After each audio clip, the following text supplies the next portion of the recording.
Sir, I had this Shabbos, I had a chance. I didn't look at it long enough, but I looked in the art scroll in our sugya, and there's one issue. The art scroll was not very clear, but there was a kind of vague assumption at some points that Meitav Haaretz was not referring to actual sale of land, but to the produce on the land.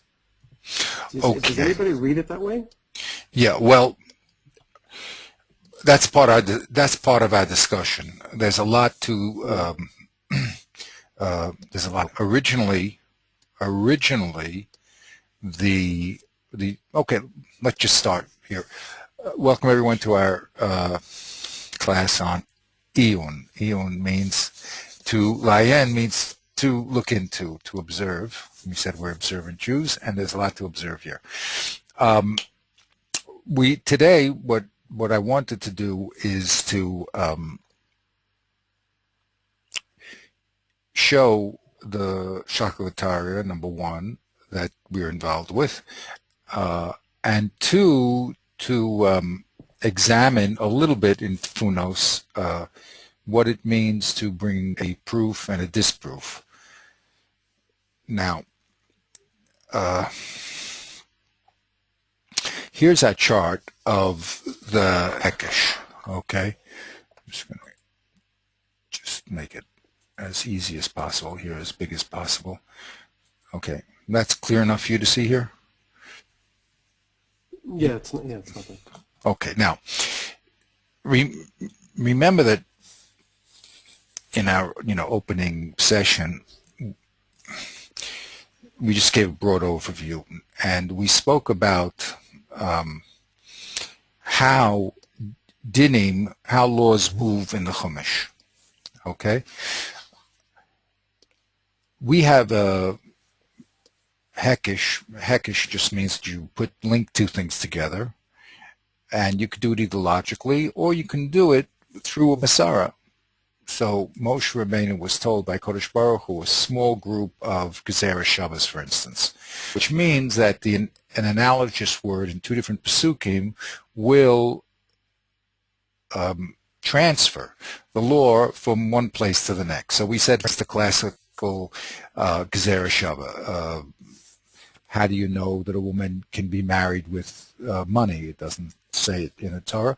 So we have a Masara that says the kicha that was done in the pasuk when Abram gave money to Ephron is moved to the kicha where it says ki when a man marries a woman. So we explained that that's very it has to be halacha Moshe Sinai. It cannot be derived through logical deduction. So we saw that this din, which starts here in this red circle of Shein and Regel, that's the pasuk we're talking about over now. This din that we're discussing, which is Meitav Sadeo, Meitav Kamri Yerushalem, is actually going to start moving from this local area to all the different places where damage is mentioned. And it's done through a Gezerah Shava called Tachas Nesina Yishalem Kesef. It means those four words spread the din from this place to let me just get this thing going. Okay, that didn't work. Okay, just give me a second. How do we do this? I think you just go like this and go like this. Okay, so this Gezerah Shava is going to start here in Shein and Regel, and is going to move to all these other types of them. Okay, now we in our Gemara have a difference of opinion about whose soda that the Torah is speaking about. We said there's an indefinite pronoun that says his field or his vineyard, and we saw that Rabbi Shmuel says it's the Nizak, and Rabbi Akiva says it's the Mazik. And then Rabbi Akiva adds Kal v'choma lahegdish. Okay, and that's why I put this now, this gray zone. The gray things are learnt out through some sort of an analogy. An analogy could be a logical connection between things, like a Av and a Tolda, to say that Karen has the quality that it has intent to do damage, and therefore you have to pay. And therefore, any time an animal uses his body to intend damage, it means if he kicks another person, like over here, or he squats down another person, or he bites them, or he shoves them intentionally, so you'll also be chayav. So that's an analogy based on a reasonable connection between the Av of Karen and its Tolda. The Hekish, which is the Kal V'chomer, is also a reasonable analogy.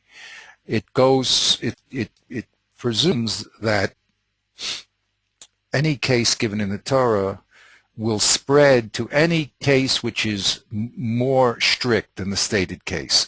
So if we have here in the case of an ox damaging another ox, for instance. So if someone would damage the ox of Hegdish, we would say that certainly should apply, because as a general principle, Hegdish is much more stringent than secular. I mean, you can talk in the street about business, but you go into the Beit Knesset, you can't talk about business. By definition, it's a more area that has much more stringencies to it. So if you damaged your own ox and you have to pay meitav, so then you should also spread to that din. That's simple understanding of Rebbe Akiva. So we're going to add to this chart. We're going to now investigate this din of Rebbe Akiva, okay, and to see how it functions, see how it works or it doesn't work. That'll be our project for today. I will get to your question. It's just going to take me a little time, as usual. Okay, so let me just close this chart here. Okay, this chart just demonstrates that very important principle that dinim are going to extend. Okay, through either hekashim that are Moshe Sinai, or through Kal V'chomers, or through analogies. Okay, good. So now we'll get more to your question. Here, what I've done is I've diagrammed the Shakel of Ataria, this little Gemara. Now, again, I'm always experimenting with ways of presenting material so that it'll be easily, more easily, put it that way, understood. So what I try to do here is now show the paths of reasoning. And also, I put these red things, maybe I tried to look for a stop sign or something, octagonal, you know. In other words, these are blocks. So when you're faced with a block, for instance, over here, we'll get into the details. So you have to either change the subject, or, as we do over here, get around the block. Okay, those are your two options. You're either going to, or say the block is no block. That's another alternative. You can prove that the block is no block, because it's not relevant to our discussion, because it's for instance, a term that's being used in two different senses. Okay, or you can say accept the kasha, and then you're going to have to change the case, or you can make some sort of distinction between the red and the blue here. You'll make a distinction that's talking about daytime, that's talking about nighttime. Now, in Derek Tfunos, we have a whole discussion how Hekashim are built, what they are, and how they're destroyed. Okay, and we're going to look at that a little bit also to better understand that sugya. Now to address your question. Okay, in this little diagram here, we have two opinions, Rebbe Shmuel and Rebbe Akiva. And we know that Rebbe Shmuel says that it's the Meitav Sedei who the ambivalent pronoun there. It refers to the nizak, and Rabbi Akiva says it refers to the mazik. So the first understanding, which is eliminated rather rapidly, is talking about the produce, as you said. That's how we're going to start. Simply, when Rabbi Shmuel said you're paying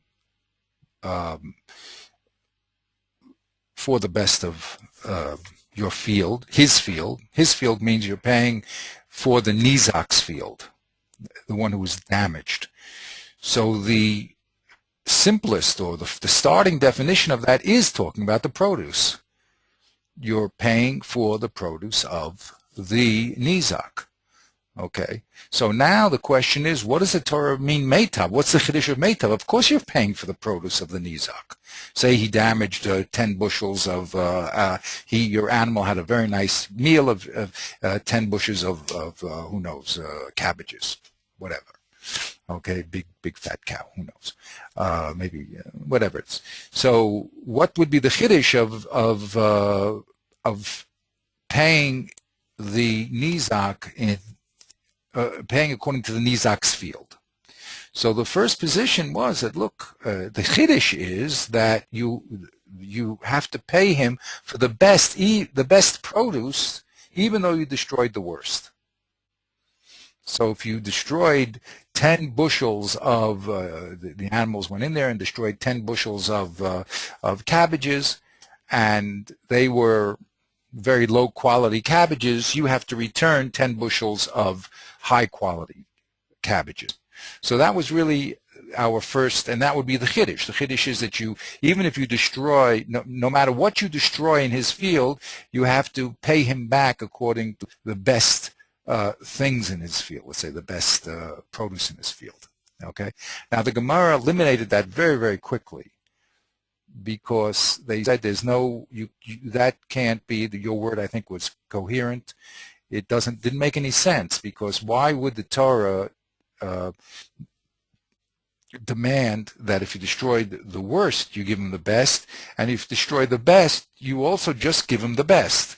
In other words, there's no punishment. If you're going to say, we said there's either compensation, which is pay back what you destroyed, or there's some sort of penalty, which is a kanas. If there's a kanas, then the kanas should be across the board. You should pay double if you destroyed the worst, or double if you destroyed the best. But to say that when you destroy the best, you just give him the best, and you destroy the worst, then you still have to give him the best, is a very strange interpretation of the pasuk. It doesn't really hold too much. It's not too sensible. Okay, so that position was eliminated right away. Okay, we'll go through the text and we'll see it. The second position was, okay, no. You're not paying more than what you destroyed. Okay.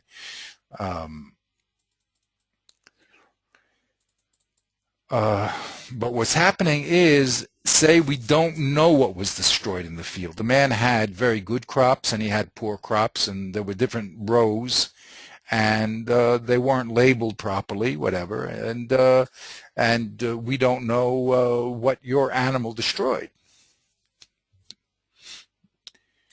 So the second position was that meitav means you have to give the best. You have to give the benefit of the doubt, so to speak, and because there is a doubt, you mazik have to suffer, and you have to give him the best. Even though it's possible that your animal only ate the worst of his field, you have to pay him the best of it. In other words, if he had a poor crop and a very good crop, and you don't know which one was eaten, you have to pay him as if he destroyed the good crop, even though it's possible he destroyed the poor crop, the poor line. Okay, so that was an opinion that made sense, and it was it could hold water. It wasn't eliminated because it was totally incoherent, but it ran into the following problem. We have a rule in secular law that when you want to claim that there's something of yours in another person's property, another person's domain, so you have to prove it. You just can't say, well, he destroyed the good crop. My animal destroyed the good crop. Okay, what do you mean? You have to prove it, because normally we say what a person has is he has, and if you're going to take it out of his domain, then you have to prove it. So since you, the mazik, can't prove that anything more than the poor crop was destroyed, so the general rule in Torah is hamotzi chaver alav haroeh. Then we leave the thing where it is. We say we give you, in a doubt, we give you a row of poorest crop. And anything more than that, you're going to have to prove, because it's a suffix. Poor, definitely poor, he had to do. Maybe even did poor, maybe did more than poor. But definitely you have to pay him for a poor. Now, you want to pay him for more? Let's bring some evidence. So that ran aground with the rule, the general rule in secular torts and secular law, which says hamotzi chaver alav haroeh. When you want to abstract something from another person's possession, you have to bring proof. That's why we have laws of, we have courts of law. Bring two witnesses and you can prove it. But if you can't prove it, no. So that position, although could be substantiated in the suffix, maybe the Torah is punishing the mazik, runs aground because there's a basic rule that we have in secular law, that hamotzi chaver alav haroeh. So therefore, the Gemara then went from the fruits, which was your original question, moved out of the fruits completely, and moved into this case of payment. What do you pay for, or how much do you assess the damage? You're only going to pay for what you damaged, exactly. You damaged 5 bushels, 5 bushels, 10 bushels, 10 bushels, 5 bushels good stuff, 5 bushels, 10 bushels bad stuff, bad stuff, medium stuff. Whatever you damage, will bring in the assessor. He'll make assessment of how much was damaged, put a price on it, and you're going to have to pay. But the Torah wants you to pay if you pay by land with the best of your land. And that's what it means, meitav sadeh, meitav kamer yishalem. You should pay him with the best of your land if you decide to pay back the damage with land. That land, however, only has to, the cap on paying back with the best of the land is only as good as the nizak's land. Okay, so the person who was damaged, we look at his best land, and it's acceptable to give him as a payback land that's equal in grade, in quality, to his best. So if you have a very, very productive farm, every row produces, 15 bushels, and his row, the best of his row, only produces 5 bushels, which is equivalent to your worst row. You only have to give him according to his best row. Okay? That's what the Torah says. Rabbi Akiva disagrees. Okay, go ahead. Go ahead. Well, that's good. Can you just remind me, because why can't we still be saying, why can't we still be talking about the vegetables at this point? Why can't we say that you pay him back according to his best vegetables? Why did it become land at this point? Why did it move from produce to land?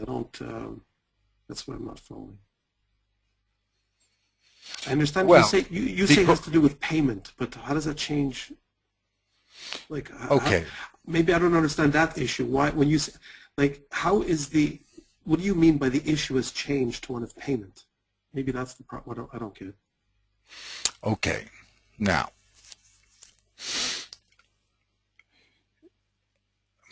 the question is, hasn't it okay. been payment all along? No. But up to this point, it's been assessment. The subject of the assessment of damage has been the subject of our pasuk. When meitav sadeh, meitav kamer yishalem meant, how do we assess damage? That's been the subject. Not how do you pay for damage. How do you assess the damage? So the first view said you assess the damage, even you damage a penalty, you have to pay the best. The second view says when there's a suffix in the damage, you assess it according to the best. But that's the assessment of damage. In other words, we want to know the shammai, this appraiser he's called. The appraiser comes in, he goes to the field. We want to know how does he figure out the damage that was done. That's the first two positions. Okay. Now those positions, which we'll have to presume were exhaustive, they didn't come up with a third or a fourth position.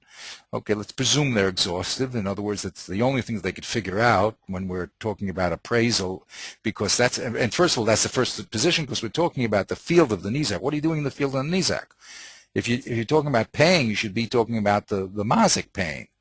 Okay, so what are you doing in the Nizak? So the natural understanding is that you're doing an appraisal of an assessment of damage, an appraisal of damage. You with me?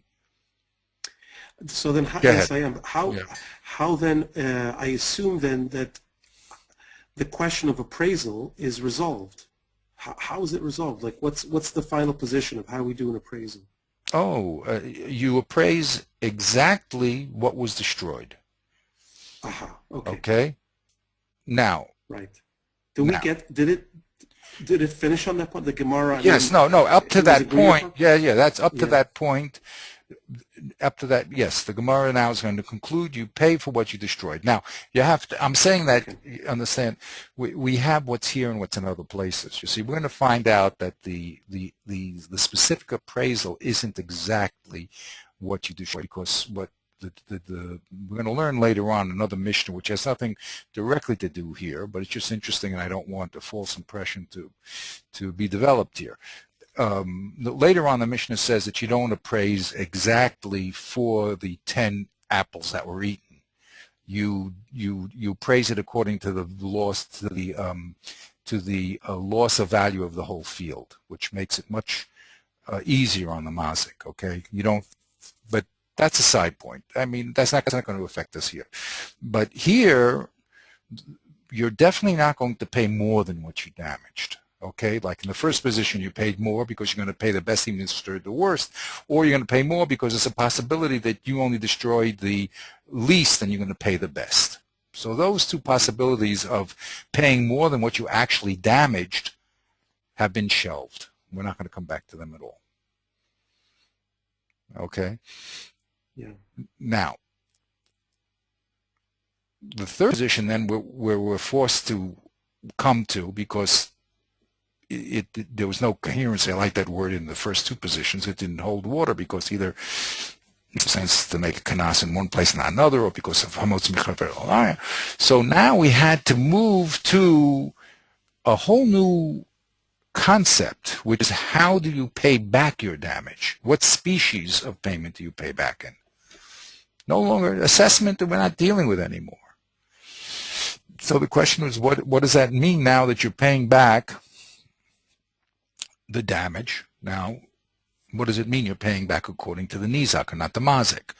So there, the Gemara explained that what it means is that if you decide to pay back in land, and here's the big chiddush, if you're going to decide to pay back in land, then the type of land, the quality of land that you have to give back, says Rabbi Shmuel, is only capped at the level of the nizak. That's what we said.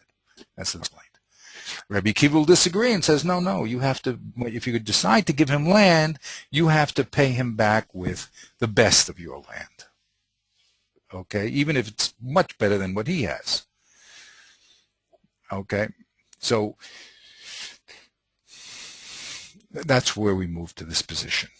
Is that clear? It's such a, yeah, it is now, and it's such an important point that I didn't get it last time. I mean, up until now, I'm embarrassed I didn't get this. No, not quite. It's also what happens in Torah is that you're sort of flooded with information, and you start struggling around and trying to gain your bearings, and it takes a few times until you actually clearly focus on what exactly the point is here.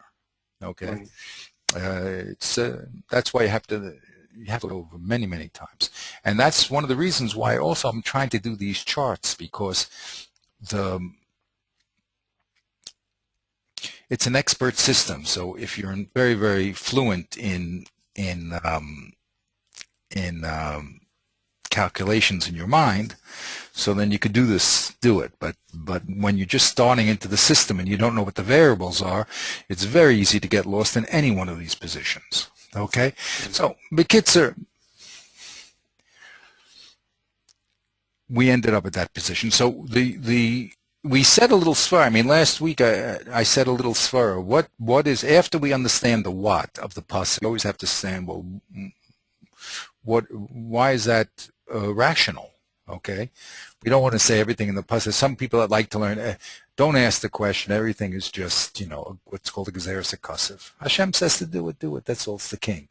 But when it comes to mishpatim, which is civil law, it's supposed to make sense. Okay, if you tell me in the temple certain rules of where things are and what the begadim of the kohen, well, I don't know what the kohen should wear, what he shouldn't wear, what the sacrifice should be in the darom, or the tzafon. Hashem there is creating a situation that's me'ala tev, above tev, and therefore I can understand that the principles are have to be taught and played with but without what I think. Okay, you can see unusual things there because an unusual situation. Tefillin, I don't know. Tefillin is whether it's black or whether it's white or whether it's green or whether the straps come from a kosher animal or a treif animal. Hashem has to define that. I have no idea about that. Okay, I mean, what am I going to say? Well, I don't think it should be black. Why should I think it should be black? But when it comes to down here in human interaction, so it should make sense. It shouldn't be that we're punishing people without a sense of justice. Okay, it has to make sense down here. So here we asked ourselves, well, okay, now that we understand the what, and that was a very, very substantial move here. First of all, to say we're talking about the nizak was a very substantial move. I mean, because normally we're talking about paying back, so we're talking about the mazik paying back. But Rabbi Shmuel, and the Gemara explains why, he has the hekesh of soda, and we showed his whole position. But now that we understand what's being said, we have to just sit back and say, well, why is this a discrepancy? How does both these sides make sense? So I said a little svara, and again, we'll see if you have to make a hypothesis. You have to say something, and it's called a working hypothesis. And if it bears fruit as you go through issues, so then it bears fruit. If it doesn't, we said, okay, you retract it. But so I said a little svara. I said that it seems to me that Rebbe Akiva is more involved in is saying the Torah is more involved in the mazik giving the nizak that which is as close to money as possible. And I'll spell that out in a second. And Rabbi Shmuel is saying, no, the Torah is concerned that the nizak gets the use of the land that is what he's used to doing. In other words, since his property was destroyed, so give him back something equivalent to what his property is. And since his best soil or best soil equals even your worst, it doesn't matter because you're just replacing or giving him usage of an item that you damaged. That's a little far I wanted to say. I wanted to say that Rabbi Akiva is more focused on the money aspect, and that's why he says you have to give the best land, even according to even have much better land than he has, because that's going to be able to be converted into cash as fast as possible. And Rabbi Shmuel's opinion is land has a very important quality called usability.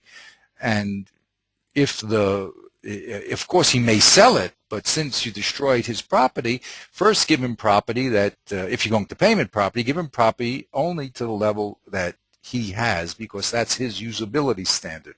You don't have to give him anything. We're not punishing, we're not giving him any presents than these are, but we are making sure that he doesn't, get stuck, with some junk land that he's not going to be able to do too much with.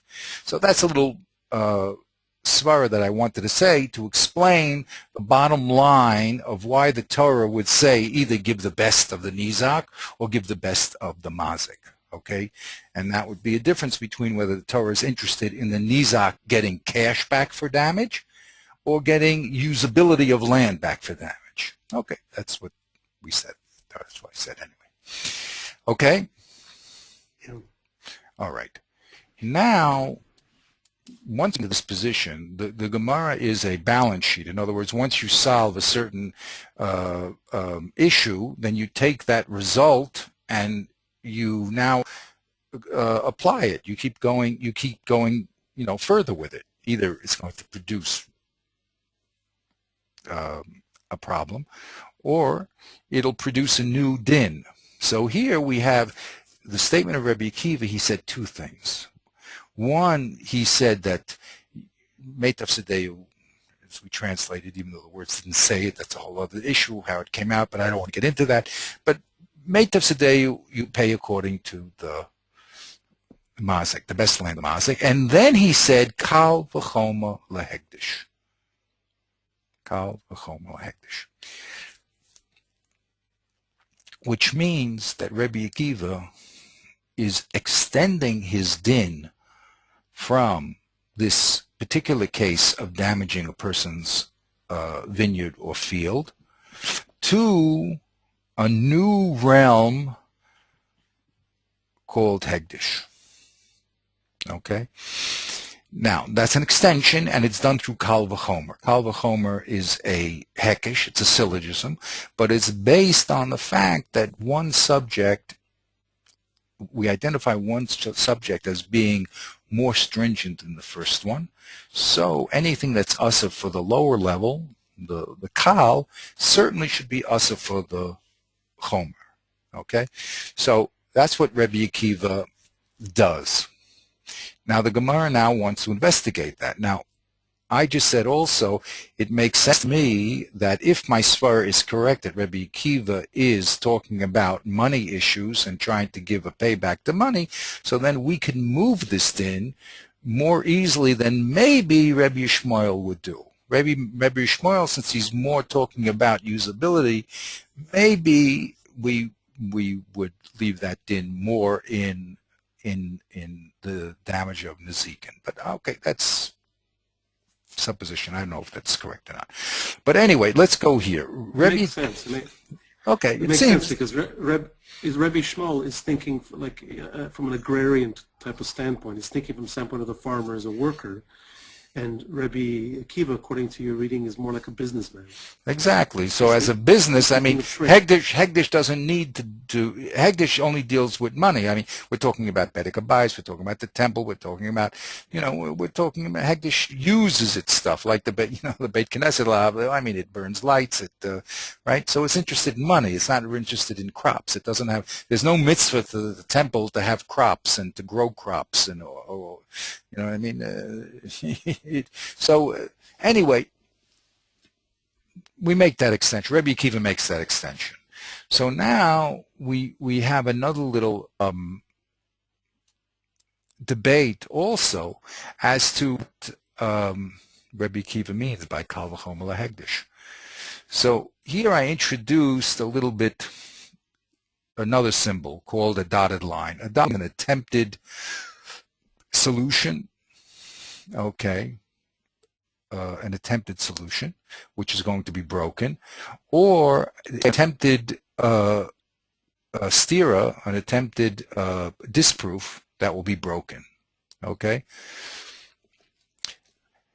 And also introduced a curved line as opposed to a straight line. A curved line means you're going to try to get around a problem, okay, as opposed to this type of line, you're going to switch the case and not try to solve and remove the problem. So let's see what that means.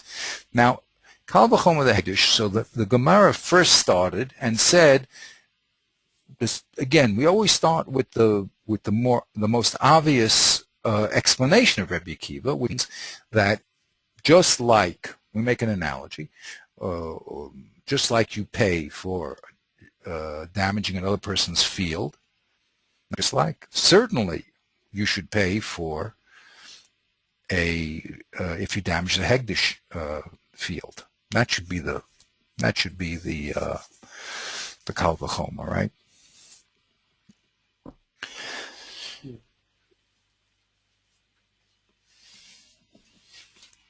It's really how the piece starts.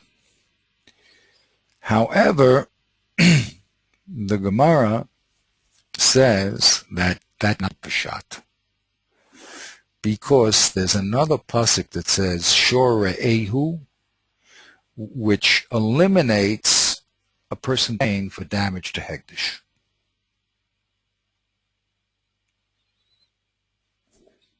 That's what the Torah says. Okay. Now, when we look at that psukim, we're going to have to say, well, wait a minute, why we were talking about the pasuk of Shein and Regel, right? All of a sudden, the objection is going to be from a pasuk that's talking about the shore, okay? So the details of how we got to a global patur for Hegdish from the pasuk of shore is another issue that's really dealt with, especially Tosfos. The Gemara is not going to deal with it, but Tosfos does deal with it, which is, again, there's an agenda that the Gemara has, and it's not going to write down everything, as we spoke about many times. It writes down the whole thing. It's an expert level system where they expect that they're dealing with people who are involved at a high level, and they'll be able to understand the moves that are done. Okay, so here is a move that has to be explained because it's at the field, and all of a sudden the patur is coming from the hitting another shore. So we'll have to explain that. But that's what the Gemara does. The Gemara says, look, we have a global rule that from shore Ehu, that you're only obligated when you hit the shore of, or you damage the shore of a secular property. But when it comes to damaging holy property, you don't have to pay. So if that's true, then you cannot make a Kal V'chomer from Chol to Kodesh, because you thought originally that Kodesh is more Chumrah than Chol. That's a simple svara. But Torah is mamayet that svara, and it says, no, I'm not going to have you pay for damage to holy property. Okay, and they learn that from the word re'ehu. We'll get involved more in the details of that, but I'm just showing the base level of what's going on. So that's why this, yeah, go ahead. This would be what Ramchal would call a steer, right? That's right. And this is brought in, I just don't have the text in front of me. Is this brought in, I mean, this is challenging Rabbi Akiva's Kal V'chomer. So is it a Tana that brings this in, or is it an Amora? A very good question. Who's questioning? A very good question. And it's something that has to be clarified. We are only trying to explain Rabbi Akiva at this point. We are not trying to soter his words. Okay? The Gemara is only trying to explain him, and is saying, just like we did above, that the pasuk, the Gemara here is not trying to say that the pasuk is wrong, right? It was only trying to explain what the pasuk meant by these two little problems. So the Gemara is not trying to disprove Rabbi Akiva one bit. It's just trying to understand what he meant. Good? So we're saying he could not have meant Kal V'chomer to Hegdish in the universe of damage. You know what I mean by the universe, in the field of damage, okay? It doesn't make sense. Because we have a rule that you don't pay for damages. So there's no such thing as a Kal V'chomer because we have a rule you don't pay. So what do you mean Kal V'chomer, you're paying for damages? Okay, so because of that, it switches the case to the case of loan, not loan, to the case of donation, saying, Hariyalai Bedeka Mandala Bedeka bias. The case of a person pledging $100 to the to the temple. Okay, not for Korban. He just says you can do what you want, whatever you need. You want, you have to fix some stones, you have to buy some, oil, whatever you like to do, you can do with it. But I'm going to give you $100. Okay, so in that case, that's what Rabbi Akiva said. We're going to now make an analogy from the of damage, where you have to pay meitav, to a new case of owing the Beit money. Okay, that was our supposition, the second supposition of the Gemara. Since this failed because of this principle, so we said, okay, so maybe it's talking about a person giving a pledge of $100 to the base Hamikdash, and then the Gizbar comes around and, sir, could you please fulfill your pledge? And he says, well, here's some land, and the Gizbar says, what, this type of land, you have to give me the best. Fine. So that's what Rabbi Akiva meant, Kal v'chomer le Hegdish. He meant to pledge your Hegdish. Okay? How did we... Go ahead, please. Interrupt any time, please. So, okay, okay, good. Can I, just as a more general question, and so I'm assuming that it's an Amora who's bringing the stira in, right? It has to be an Amora. If it's for the sake of clarification and not for the sake of being cholik. Yes. I mean, it's only Rabbi Shmuel who could actually be cholik against Rabbi Akiva. 100%. And a matter of fact, there's no person mentioned here, which means it's the Gemara itself is analyzing the statement of Rabbi Akiva. Okay. So I have another question then. All the categories that Ramchal brings in of types of statement, which I mean, we have stira, shaila, and what was the other one? The negative ones, the attack ones. You have the memra, the sheila tshuva, the kasha and the teretz, and the stira and the raya. Okay, so the stira and the shaila, which are the two forms of attack, as it were. Also the kasha. Or the kasha. Okay, kasha stira or shaila. Well, really, okay. Shaila, by the way, is not aggressive. It's not okay, but they're coming to. I mean, whatever. No, there's a difference. I understand what you mean. Yes, of course. I mean, they're not. Yeah, Shaila. And that's why. And that's why, if we're going to be very technical, I would say this is a kasha on Rabbi Akiva and not a stira. Okay. You only have.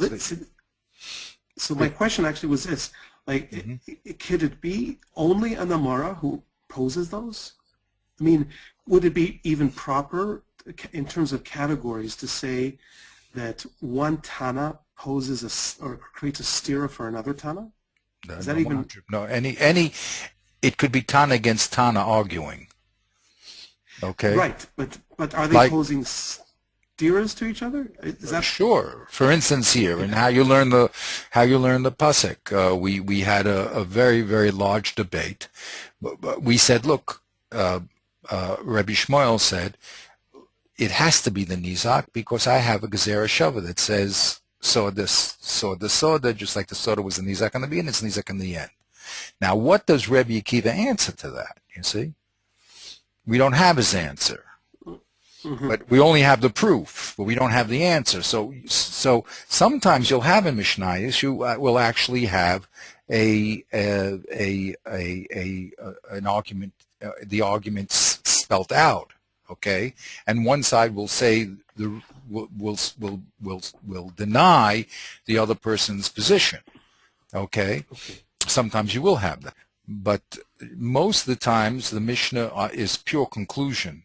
So it just says that X says, like here, Rabbi Shmuel says the and Rabbi Akiva says the mazik, and it didn't spell out the shakla v'tara. Now sometimes the Gemara will spell it out and ask what's the reason, like it did. What's the reason of Reb Yishmael? What's the reason of Rabbi Akiva? Why doesn't Rabbi Akiva hold it?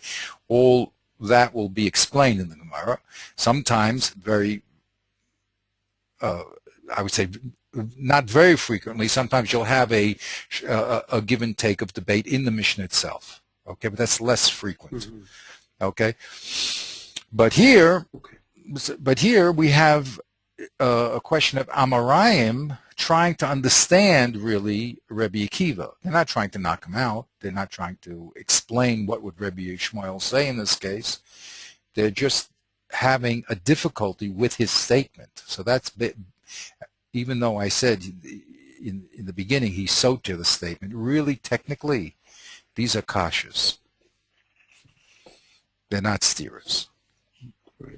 Okay, they're kashas. Because why are they kashas? Because they're difficulties which are going to force us to understand Rebbe Akiva in a different position. We're not trying to prove him wrong. We're trying to understand what he said. But we can only understand what he says in light of the total matrix called Torah B'chtav and Torah B'al-Peh. Because he's talking in that context. He's not talking by the statement by itself, as if there's, all you have to do is read the statement, you know everything. The statement is said in the context of an expert system and the learning reality. He knows he knows how much you pay for damages. He knows Re'ehu. Okay, you're talking about a very highly skilled, to say the least. You heard what Moshe Rabbeinu said to Rebbe Akiva. He said, "Who is this guy? I never said the stuff." You know what I mean? That he's saying. Yeah, who is he, Hashem? He said, "Oh, okay." You know what I mean? So Rebbe Akiva, and he's really the source of all the existent Torah B'al-Peh that we have. His students, his 5 students, Reb Meir, and these people are the handed down the tradition. Okay, he spent many years. Anyway, the point being is that this properly should be called the Gemara's kasha on Rebbe Akiva to determine what he really meant. Just like we said above, we want to determine what the Torah means, so we have to see it within its context. Okay, and therefore the simple meanings are going to have to change because they're set in context. I keep telling you, always say, Hashem put his hand in Mitzrayim. Well, okay, we know that he doesn't have a hand, so they have to say, we have to move the base meaning of the text because it was never said, it was never meant to be understood in that way. So again, you have, go ahead. When you say, just to clarify, I mean, my ignorance here, but when you say it's the Gemara's kasha, we're talking about a kasha posed by an anonymous Amora? Yeah, now usually. Ravashi. Yeah, usually Ravina and Ravashi. Okay, but they could have had, you should know also that Ravina and Ravashi are also receiving a lot of information from the people before. It doesn't have to be that they're the originators of the kasha. This could be a very old discussion, and but whatever it's the anonymous people is that we say it's the Gemara. We presume it's Ravina Ravashi, but it could be a very old exhibition that's developed through this give and take. Okay, b17. So we went here and we said, okay, Rebbe Akiva, simply we're going to extend the din of Meitav to damaging a temple item.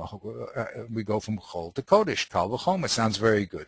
But the problem is we have this stop here, you see, which says, wait a minute, Rebbe Akiva knows that there is no payment for damaging holy things because of the Pasuk Re'ehu. So we said, of course, that's true. So then we have to go to to switch. When you have a kasha, you have to deny the kasha. You're going to have to now change the circumstances of the case. So here we're changing the circumstances of the case and saying, no, we're not.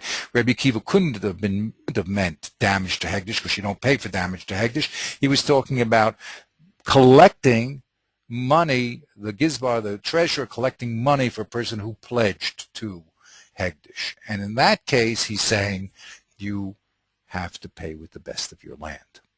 Okay. Now, that came into another stop, again, contextual stop, because we have a text that says a Baal Chov, a person who owes money, the creditor can only collect Baininus. He's not allowed to collect the best of the debtor's land. Okay? So that stopped us on this side of the of the equation. So now the Gemara, the next step is the Gemara tried to get around that issue. How did it say get around that issue? Because it says that happens to be a machlokus, and maybe Rabbi Akiva indeed holds that even in loans, the creditor is allowed to get the best. Okay. Now, the difference between this move and this has to all be explained. Okay. So we're only talking about the surface level. Where is the discussion about Baal Chov? What are the issues involved? Okay. That's all behind the scenes here. Okay. And people open up all those issues. But we're just, again, at the top level, just trying to understand what was done at the surface level before getting involved in every window. Okay. And believe me, it's all connected. It's one, as I said, it's one matrix. You know, I said like the spider web. If you touch one hair in the one line of the spider web, it readjusts the whole web, right? So that's what's happening here too. It's not just randomly you could say what you want to say. You have to say what you're saying in context, and it's a very difficult or let's say the web is defined. So whatever you change, you have to understand what those effects are going to be in the total matrix. Okay, but we again are just yeah, exactly. We're on the top level here. Okay, we're in the top level. Okay, so maybe the Rebbe Kiva doesn't hold this rule that the Baal Chov pays baininus, and he holds idus. So the Gemara says, wait a minute, even if, and that would circumvent this problem, right? So we could say we are talking about Baal Chov, but there's no problem because not everybody would agree that the Baal pays baininus. Rebbe Kiva and Taka holds idus. So the Gemara says, even if you would maintain such a position, that with a normal Baal Chov, the creditor could collect from the idus. Here, you would have an objection saying that the temple should collect from the idus.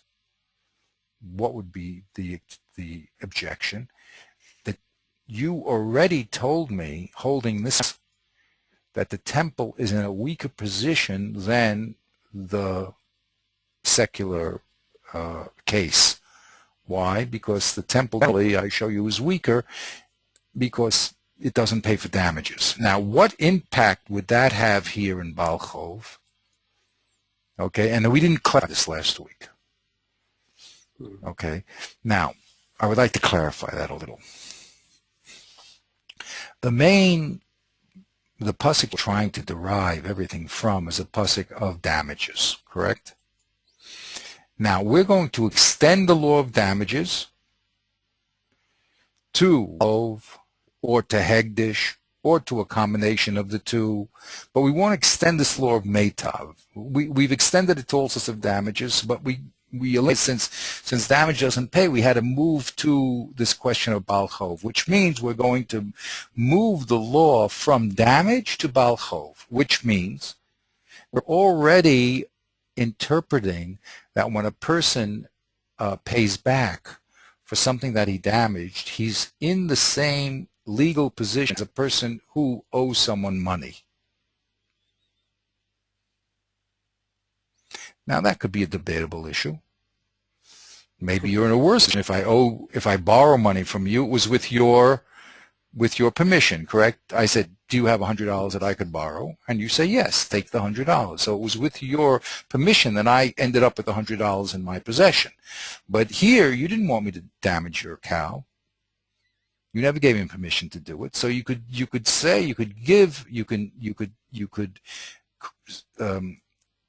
present the argument that Baal Chov is is different than damage. Okay, in damage, maybe the Torah says, okay, you have to give the best because you Baal Korcha, you took something away from the other person. He didn't want to do it. But maybe when it comes to loans, you couldn't derive that law. Okay? Now, these are issues again that have to be discussed, but we're looking at the surface level of the situation. We're pulling back and zooming out, so to speak, and looking at the surface level. At the surface level, what the Gemara is saying here is, look, even if you say the Akiva, who holds this is only about money and giving people back money, the best way that, let's say, that they can get cash for the item, okay? So even if you say that Baal Chov, he would hold idis, you would have to pay, okay? Still, you would have to reject the learning to Hegdish, even if this Hegdish was a Baal Chov. Because generally, Hegdish, you prove to me, is not in the Geder, is not in the halacha of Hegdish at all. In other words, you want to move from a case of damage to a case of Baal Chov, which is not damage, but of Hegdish. Okay, but here we have, it's not just a Baal Chov, it's a Baal Chov of Hegdish, right? It's a Baal Chov that came about through a donation. So that is the Hegdish, as we proved to you, since you don't have to pay at all for damages, also you maybe don't have to pay at all when it comes to your, excuse me, not that you don't have to pay at all, but you don't have this chumrah of meitav extending to the donation of Hegdish. Since generally Hegdish is in a weaker position when it comes to damages, maybe it's also a weaker position when it comes to paying back loans. And it's only in the case of damages that the Torah said that you have to pay back the best, or in the case of even granting you, in the case of secular loans, you have to pay back the best. But maybe generally Hegdish is more lenient and doesn't demand you paying back the best. As we see, when it comes to damage to them, you don't pay at all. Okay, this general suspicion, or like I'm not even sure if it's an established principle or if it's just a suspicion, like a question here, but it's based on the same pasuk of the right hand, Shura Ehu Al Mana. Yes. Because we established that as a principle. That's why I keep telling you that when you do your balance sheet, what you have your subtotal, that subtotal is established. Now you're going to take it down the chart, right? So we established already that Nezikin has nothing to do with Hegdish. That's an established fact. Okay? And that's established. So then we had to move to Baal Chov. It has to be Baal Chov and Hegdish together, because after all, he did say Kal V'chomer to Hegdish. He didn't say Kal V'chomer to Baal Chov. Okay? So we tried to eliminate the problem of Baal Chov by saying, come on, that's Banias who said, no, possibly that he holds even Baal Chov as Idis. Maybe Rabbi Kiva holds Baal Chov pay back Idis. So he said, even so, since you told me that Hegdish is in a weaker position than the secular law, because it doesn't pay for Nezikin at all, maybe also when it comes to the secular law of Baal Chov, it's in a weaker position. Yeah. Okay? So the Gemara, you know what I mean? So the Gemara now says, okay, now we have to. We couldn't produce an alternative to Hegdish of Nezikin, so we have to go back to Nezikin, and now we have to get around this problem of which is the problem of Shora Ehu. So the way we get around the problem of Shura Ehu is we find that this problem, again in context, is a machlok between the Chachamim and Reb Shimon ben Manasseh. And we say, okay, it must be, because we have no other alternative, that Rabbi Akiva is holding like a yachid. Now, normally we wouldn't like to say that. That's why we went to this position. We tried to investigate the other side, because normally we would want to presume that Rebbe Akiva is holding like the majority opinion. But here again, we're forced. Since this side failed, so we're forced to say that he's holding it. and then we can explain him very well, because he doesn't hold that Nazin, that Hegdish doesn't pay. Therefore, Hegdish is not weaker than secular damages, secular law. As a matter of fact, we're going to see it's even more chumrah, because Reb Shimon ben Manasseh holds that there's no 50% reduction at all when it comes to the cow goring, for instance. It's very, very strict, where in secular law there is. So then we could say, okay, if you hold like Reb Shimon ben Manasseh, then you couldn't learn the Kal V'chomer. Okay, now that's the chart outside. Of course, his foil, Rebbe Yishmael, is going to hold like the Chachamim, and that's why he wouldn't even say the second position. Mm-hmm. Right. Okay, that's why it was only said in his name. That extension was Rebbe Akiva's extension, because he holds like Reb Shimon ben Manasseh. Shimon ben Manasseh, then of course Rebbe Yishmael will say, "Come on, I hold like the Chachamim, and we have Re'ehu, and that you don't extend it to Hegdish at all." Okay, so that's why that's why the addition. I mean, I'm just wondering that's why the silence. I mean, the Kal V'chomer falls only with Rebbe Akiva. That's correct. So in a way that implies that they are holding with the Chachamim. But the fact that they don't even have a Kal V'chomer, in other words. Yes, exactly. That will explain why he doesn't have the Kal V'chomer, because if Rebbe Yishmael had a the same Kal V'chomer, it said V'shneihem modim umoda Rebbe Yishmael to Rebbe Akiva that there's a Kal V'chomer to Hegdish. He's not moda at all. It's purely the Chiddush of Rebbe Akiva. He wouldn't hold that way, and now we can understand why. Because he'll hold like the Chachamim, and there is no extension. Rebbe Akiva is holding like Shimon ben Manasseh, and there isn't an extension. Okay. See, what I'm wondering, in a way, could we? I mean, it's just could we have guessed from simply when Rebbe Akiva just said Kal V'chomer, could we have guessed even at that point? Could we have avoided that whole side discussion of talking about paying back? Because we could have guessed at that point that he's holding a kind of unique position that's different from the Chachamim. I don't know if there's any point even answering that question. Well, I know what you're saying. It's like a signal. It's like a signal. The Kal V'chomer is only signaling that there's going to be a difference of opinion between Rebbe Akiva and Rebbe Yishmael that goes even further. The question is on what point, you see.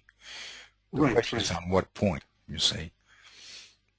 This pasuk of Re'ehu is really a secondary point, which is after their machlokus of Nizak and Mazik. It doesn't affect their machlokus of Nizak and Mazik. Okay, their machlokus of Nizak and Mazik has to do with whether you learn the hekesh of Soda Soda or not.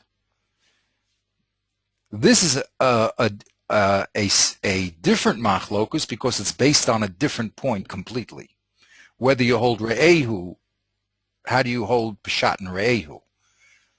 Okay, you hear what I'm saying? So this is a totally different issue than this. So the fact that they're arguing here would not have told you per se that they would be arguing here. What does tell you they're arguing is that it's only brought in Rebbe Akiva's name, so obviously he would disagree. But you don't know on what point they disagree, and you don't know it. And it turns out, it has nothing to do with this disagreement. It has to do with another disagreement, okay, which is if you hold Re'ehu or not. Okay. Beseder. Well, the Kal V'chomer, but the Kal V'chomer at least signals, even though we don't know what it signals, but that there's going to be a difference of opinion even between Rabbi Shmuel and Rabbi Akiva. 100%. That's definitely true. That's definitely true. We don't know why. That's what the Gemara now is going to solve for us. But definitely, Reb Shmuel does not hold us. Now, why? That's the magic. That's the critical question all the time. What was it in the Ma'arechet, in the system here, that caused that machlokus? Okay, and that's really what's being described here. you see, by this explanation of Rabbi Akiva. Now we understand what they're arguing about. They're arguing on 2 points, How do you pay back, and can you extend? And they're 2 different points. How do you pay back and how do you extend? Although we said we can understand anyway why Rabbi Akiva may generally move payment more easier than him, but here the real focus seemed, as the Gemara explained it out, was how you learned Rehu. Okay, now what's nice about all this, many things are nice about it, but I asked this guy that was a Chabadnik that found the oil, I said, well, what did you like about Torah that had you do tshuva? So he said, everything. I said, everything. So wasn't there one point that really stuck out? Everything. So Baruch Hashem. But we tried to be more specific in our analysis. Now let's turn. So that's our general. I don't like to use the word roadmap because it has bad connotations in our political society. But really it is a roadmap, and it's a question of seeing where the barriers are and then seeing the reaction to the barriers. Either you're going to have to get around the reaction or have to accept it and go to a different case, you see. And this is all stuff, and that's why I highly advise reading the Ramchal. The Ramchal is very, very clear in his presentation of how you build a hekesh and how you destroy it. As a matter of fact, over here, oops, there we go. Nope. Let's close that and open this. Here. Can I ask you one more question about this, maybe? Yeah, go ahead. Before your hypothesis, that's what you call it, that Rabbi Akiva is more of a, let's say, more of a tradesman. But I mean, I don't mean, I don't mean, yeah, but I love it. Yeah, but I don't mean, I'm not trying to be a sociologist here. I'm trying to hold in principle. I know. You know what I mean? I'm not a sociologist. I'm just saying in principle he feels that Torah is dealing more with the economics of money and not the economics of land. I mean, or labor, right? Exactly. I don't want to say, their agrarian economy. I don't want to get all that. That's not because it's a principle. No, it's a principle problem. And when you damage a person's land, does he want the land because of the land, the usability, or does he just want cash? And that's what you happen to be giving him. Oh, go ahead. Let's keep going. So, but let's say for whatever reason they disagree. One emphasizes labor and the other one trade or exchange. Let's say put it that way: exchange versus labor. So when we're talking about hektish, and as you say, it's a different issue in hektish. So it also, your theory also makes sense on that level, as you mentioned earlier, because hektish, the Kohanim are not farmers. I mean, maybe they are. I don't know. Maybe they might be farmers, but they're not thinking, at least insofar as they hold the office of Kohanim and they're handling, things owed to the base of Mikdash. They're not really interested in being. They're not interested in being paid in terms of that. For them, they spell out in terms of labor on the land. It's much more convenient for them to think in terms of exchange. Like, okay, give me this. And, after all, he said, "I'm giving $100 to Bedek Abayis." He didn't say, "I'm giving a piece of land to Bedek Abayis." Right. So is this, my question is this, is this what is behind, is this the essential thing behind the machloket between him and Rabbi Shmuel, or is there also a different understanding of what hektish is? In other words, of what holiness is and the function of the Beis HaMikdash. And when you say he's more chumerdik than Rabbi Shmuel, so that sounds like it's a different factor than just a matter of the convenience of exchange over labor. That he actually, the way he understands the responsibilities of the average citizen to the Beis HaMikdash is somehow different than Rabbi Shmuel. See what I'm saying? So it's not an economic issue. I mean, when we're talking about secular matters, it's purely an economic issue. What's more convenient, labor or exchange? When we're talking about hektish, it seems like there might be a different issue altogether, not just this issue of exchange versus labor. Okay, but that really is the deep discussion that they're having in what we just demonstrated. You see, whether Hegdish is equal to just a secular Balchov or not, that's really all behind the scenes, except that there's a interplay here between technical issues and svara. What do I mean technical issues? How the Torah is defines items will then have to affect what svaras we're saying. It's a dynamic. I always tell you there's these forces between svara and pasuk, and sometimes the svara overrides sometimes the svara overrides the pasuk, you know, and sometimes the pasuk overrides the svara. That's a very, very subtle relationship that always has to be defined. Okay, so I can't put my finger on which is pushing at this point. Okay, I can only say the result seems to me, the final result seems to me that the understanding is more something close to money or something or usability. I can only talk about the result. I would have to put a lot of more hours in thinking to see if that was the push or is that the result. You know what I'm saying? Right. I hear what you're saying. Right. You know, but that's where we're going. Really, the real depth of understanding touches that issue. That's the real issue, and the relationship of that is the real issue. Okay, how far we can go? What I'm trying to do,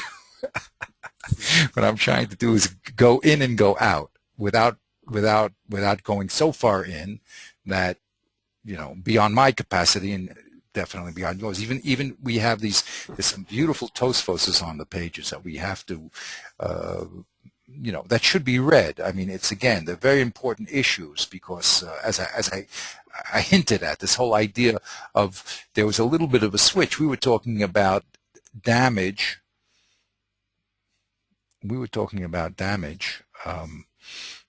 Secular damage to a field. And then extending the din of Meitav from there to, right? But the objection came from the shore being damaged. So the Tos is all involved. As I was Ramasu, how did we get Meitav into, excuse me, how did we get the fact that your putter for paying half damages when a shore hits another shore, how did that come into our case of damaging property?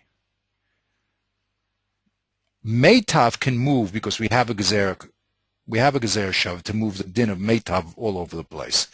But to say that Hegdish is weaker because there's a patur and that's going to affect the case of field has to be proven. How did you move that information from one place to the next?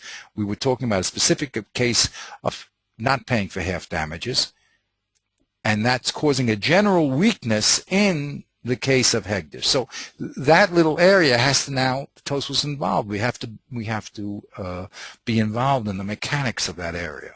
Okay, but again,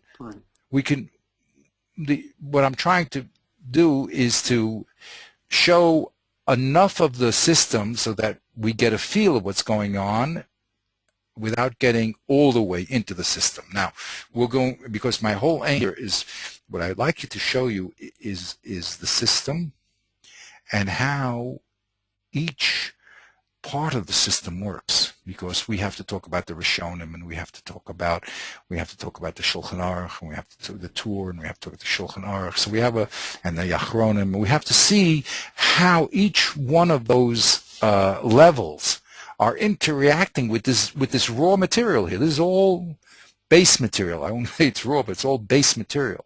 And it's all going to be handled throughout the generations. And it's beautiful to see how it's all handled, and it has to be handled in light, as I said, with the balance sheet, with the subtotal, with the conclusions of everything that's here. Anyway, we have a lot of interesting things to do. Now, here I want to show you a very interesting thing from the Ramchal. And that was the next thing that I wanted to present to you here. Now, the Ramchal And again, it's very important to go through that book, read through it. It just, okay, I put a lot of stuff out on there about it, but it doesn't matter. At least a lot of things be familiar, not familiar, and I'm trying to integrate this stuff here also. The Ramchal talks about a hekesh. So here,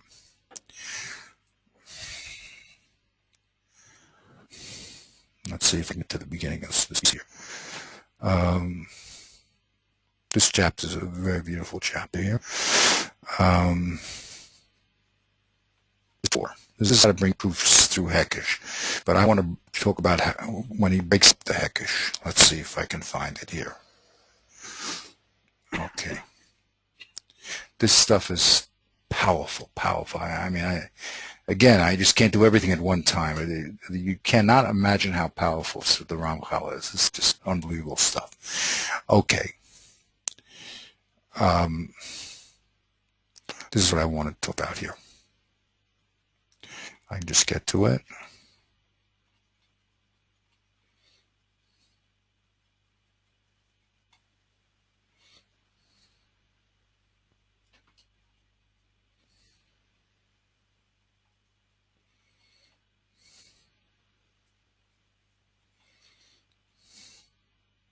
Oops.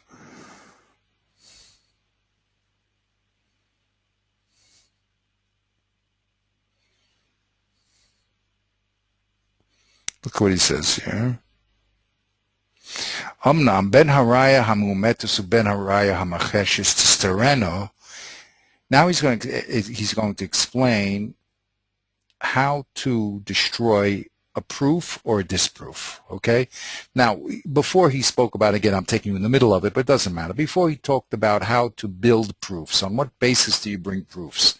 And he explained to us that you bring proofs from what he calls teva, either intellectual teva, like 2 and 2 is 4, by physical teva, or you bring it through haskama, like we agree that what's in the Torah is true, so you have a pasuk from the Torah, it's true, it's a Kabbalah, or the general opinion that something is true. And then the third one is you bring proof from Hekesh, okay? And then he goes through how do you bring a proof that something is false. The same 3 mechanisms. He adds a few more. But now in this little piece he says, how do you destroy a proof? How do you destroy a proof? So it says like this. Omnam ben haraya hamumetus uben hamacheshes tisterena, whether you have a proof to the truth of something or the proof that something is false, you can destroy it. Im yematzeh she'ein hadava kamosha huska baraya. What you do is you show that the proof is not talking about our case. Okay, so you can do that, and he'll spell it out. Dahainu, shehamuskal, whether the concept or the hush, the physical reality, or what's considered common sense, or what's a handed down tradition, or a pasuk, eino ma'amto or eino machisho. What you do, a proof was brought from a pasuk, and you show, for instance, that that pasuk has nothing to do with our issue. Okay? V'chein hahekesh. You can show that the result of the hekesh has nothing to do with our issue, and he'll show us ways to do that. Basically, you'll say that the proof, the conclusion of the proof pasuk is talking about a different issue, and he'll spell it out. The other way, so basically you take the evidence and you say that's wonderful proof, but I show that it's not relevant to our case. That's number one. The second one is that you're yisota hekesh v'tavatul hatolda. The second is you go back to the premises and you say, well, you built a proof based on a certain group of premises. Now I'm going to destroy one of your premises. Once I destroy your premise, so then your conclusion destroyed. Correct? Now, he's going to give some examples. Derech mashal. Here's, in this gray I added in to make it easier. What is it? mean ein hadava kamosha huska baraya. The first thing is you show that what's the bottom line evidence is not relevant to the case we're talking about. For instance, Keshaviu Raya al Mamre Rebbe Yehuda. They brought a proof, okay, to Rebbe Yehuda, She'omar. He said like this, Hachovel be'evid kanani shelo potter. He said that a person who damages a Canaanite slave, his own Canaanite slave, does not have to pay for injury to the Canaanite slave. How did he prove it? From the pasuk that says, Ki yenatsu anoshim yachda ish va'achav. When do you have to pay? When people fight with each other, a man and his brother. Yotze, Evid, she'ein lo achva. Obviously, the pasuk is excluding an Evid who's not called your brother. Okay? So that was the proof that it was brought to support Rebbe Yehuda's position that a person who damages his own Kevet Kanani does not have to pay. Because the pasuk says, Ish v'achav. Soter l'das chachamim es haraya. So the chachamim destroyed that proof by saying, Achav hu b'mitzvahs. That's no proof, because what the Torah meant, Ish ve'achav, you're an Achav as long as you share mitzvahs. Since an Eved Kanani has to do the mitzvahs of a woman, lo sases, right, of a woman, so he's in the box of mitzvahs. He's not like a goy who would have any mitzvahs. So is considered your brother. Okay? V'nimsa she'ein ha'pasuk patro. So now what they did is evidence, and they said that pasuk is not relevant to our case. You thought you had a raya from the pasuk because it says Ki yenatsu anashim yachdav ish ve'echav, and he's not your brother because he doesn't have 613 mitzvahs. Came along the Rabbanan and they broke that proof by saying the pasuk is not relevant because Achav over there is talking about mitzvahs, not all of them, but any of them. And since he's in the box of the mitzvahs of a woman, he's also in that parsha. Okay, so that's the first thing you do. The way you want to destroy someone's evidence is you show him that the evidence that he's brought is not relevant. Okay, as in this case. Okay, you thought that Achav 613. I'll say no. Achav is enough to be the woman. Okay. Good. Now, so that's the first one. Or the second way you can destroy Bachush. You see, that was with pasuk. Before he gives a list. Maybe if we had time, I would go through. He gives you a list of what the source of proof is. Okay, so one is pasuk. That means Kabbalah. We accept the Torah as the evidence that something is true. The second one here he says, for instance, if you bring something, a raya michush, which means from physical nature. So here's an example. There was a statement that says, Gemira, we have a handed-down tradition, the lo avar kisla, okay, and the world can exist, certain the certain comet goes through this certain constellation. It's a handed-down tradition. So they tried to do a statement, Mikoach HaChush, Chazina Da'ava. Wait a minute. Last week we just saw it go through and we're still here, fellas. What's going on? Sosru Haraya Hamacheshes. So the Gemara now destroys this disproof of the statement. B'mamra Zivahu Da'ava. Or you saw the tail of the comet, but not the head of the comet. So then again, we change the S, and it's no more a contradiction to the statement. because when it said that this comet has to go through, it has to be the head, not the tail. You just saw the light of the tail, but you didn't see the comet itself go through. So in both those cases, we changed the evidence, okay? And by changing the evidence, we removed in one case, the proof, in the other case, the disproof. Okay, let's go to the third thing he says.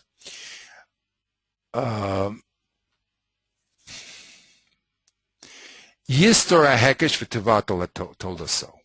The third thing we can do is destroy the premises of the hekesh, and therefore, of course, the conclusion goes. Now you'll see the relevance of what I told you for. Okay. Ukesheratzu lahochiach, here's an example. The gray I wrote. Ukesheratzu lahochiach mikoach kal v'chomer shenasi yavi ashum taloi. We wanted to prove by a kal v'chomer that the nasi has to bring an ashum taloi. So we destroyed it by saying sasu kal v'chomer ba'omra Mashiach yochiach v'nimsa v'nimseis hatol muvutelis. Okay, now what here? Here we wanted to say that the yachid, hayachid. This was the full statement that's brought there.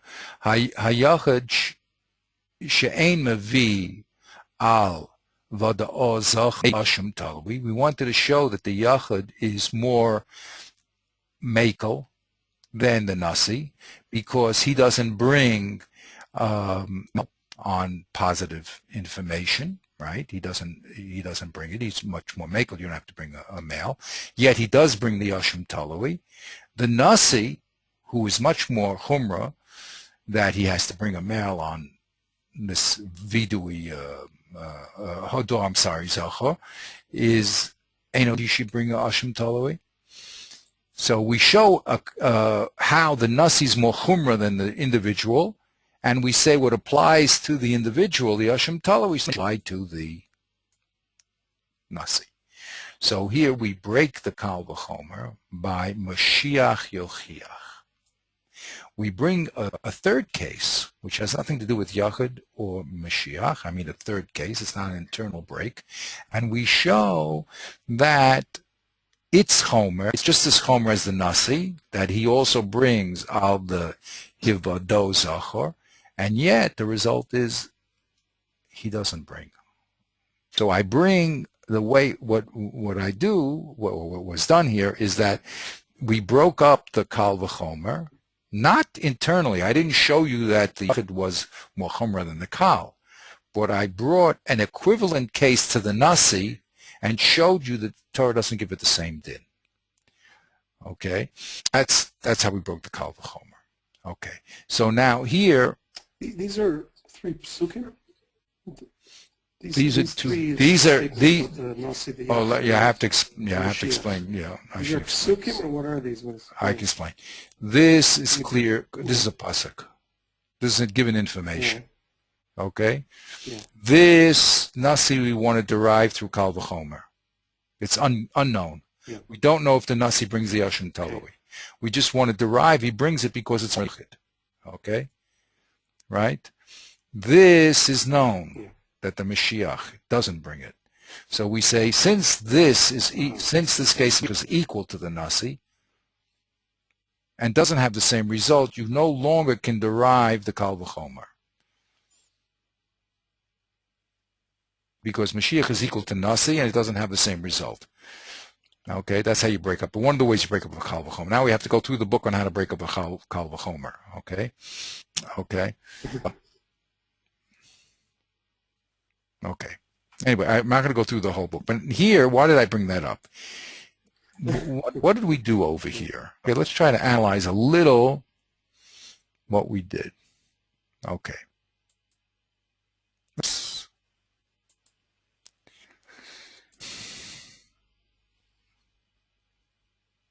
Okay. Now this is when you read, your mind goes very, very quickly, and it's a problem because you accept things very quickly, and you're not involved in the subtleties of what's going on. That's why you have to go over Torah many, many times and think about it. It's just that's the way it is. You can't get away from it because it's very subtle issues, and they have to be thought about. So the Ramchal tells us you should spell everything out. So here is my attempt at spelling everything out, okay? I mean, it's just the issue that we spoke about. Okay. So we had a difficulty with Rebbe Akiva's Kal V'chomer. And it really was a kasha, that's what I said. And it wasn't a steer. We're not trying to deny what he says. We're just trying to understand what he says. We have a difficulty because he made a Kal V'chomer that said if the secular case of damaging a field pays with Meitav, so I can extend Meitav to a case of Hegdish. So we said we can't understand Rebbe Akiva. Why? Because if we're talking about damaging the temple ox, right, that goes against Rehu, which says you don't have to pay for a temple ox. And if it's talking about a donation, even holds a normal secular chov, obligation, loan, debtor, right? Even if he holds would pay Meitav. Rehu shows you that you can't derive the din of debts from the damage, secular damage, because in general, Hegdish damage is weaker because you don't pay for Hegdish damage. So even though we're talking about a different area, we're talking about damage, but we see that the Kal V'chomer is not a Kal V'chomer anymore. To make a Kal V'chomer, you have to show me that Hegdish is more Chomer, and we see it's not more Chomer. So I can't extend the din, even as a loan, to the case of this temple donation, because we showed you that in general, the Hegdish is in a worse position. So our resolution was to change the premise and to say that, you're right, if Rebbe Akiva was holding Re'ehu and that Hegdish is generally worse than secular damage or secular loans even, you'd be right. I couldn't learn it. But he happens to hold, like Rabbi Nassia, that Hegdish is indeed stronger because you don't get any reduction, okay, unlike the Chachamim. That's what we did. So now, I spelt out all these premises here. So I showed my wife, she said, oh, that maybe I could understand. Then I showed her this page, and she said, no, I don't think that's for me. Okay. I mean, I could spell it out. I'm not going to waste my time on it. I mean, that's not her mitzvah, but, you know, the page is like artwork, so it's nice. And my whole idea was that anybody could understand by looking at that chart, I mean, with explanation, of course, but anyone could understand more or less what's going on. There's a text, and then there's an objection, and therefore something has to change, and we're just showing you what changes and where. But here's all the syllogisms, and they're not really that difficult. They're all very mathematics, okay? So let's go to step one, which says that Rebbe Akiva cannot extend the Meitav payment for damaging a secular ox to the damage of the temple ox, okay? That was the first part of the dilemma. We're like this. Sure, this is what Rebbe Akiva said. Sure shall hedge it means secular. Shenogak sure shall hedge it, right? He got another secular shore. Mishalem mimeitav. The din is he has to pay from the best of his property. Shor shall hegdish. Shenogach shall hegdish. The case of now the secular hitting the holy shore. Yoter chamor is more strict, and therefore then the shore shall hedge it. Shenogach shore shall hedge it. Okay, this is more than the Hegdish shore is damaging. A Hegdish shore is worse than more stringent than damaging the secular shore. So then the shore shall hedgish shenagak shor shehegdish shalom mimetav. Okay, that's the kal v'chomer. If a secular shore plays metav, so certainly a shore that hit kodesh should pay metav. That was Rebbe Akiva's kal v'chomer. Okay, so now we're going to sota the kal v'chomer. How to do that? Because we're going to show that this premise that the shore hedget that hits the shore hegdish is yoter chamor, we're going to prove it's false. So we're proving the minor premise false. You with me? Yeah. How do we prove the minor premise false? Because we say that the shore shell hedget, shenogak shore shell hedges, mishalim mimetav, but the shore shell hedget, shenogak shore shell is patam milashalem. When you hit a secular ox, of course you pay metav, but when you hit a holy ox, you don't pay anything. And that's something we know from a pasuk. And that's because we darshan the pasuk Re'ehu. Yeah. So therefore, it turns out that hegdish is more kal than hedget. And hedges. Right? Exactly. So that's one way. I didn't read that part in the Ramchal. One way to destroy the kal v'chomer is to show that what was thought was chomer is not chomer at all. It's really kal. That's one attack of a kal v'chomer. Okay. And that's what we proved. We proved that you might have thought that it's more chumrah in svara, but you have a pasuk against you that says rehu. Okay. Yeah.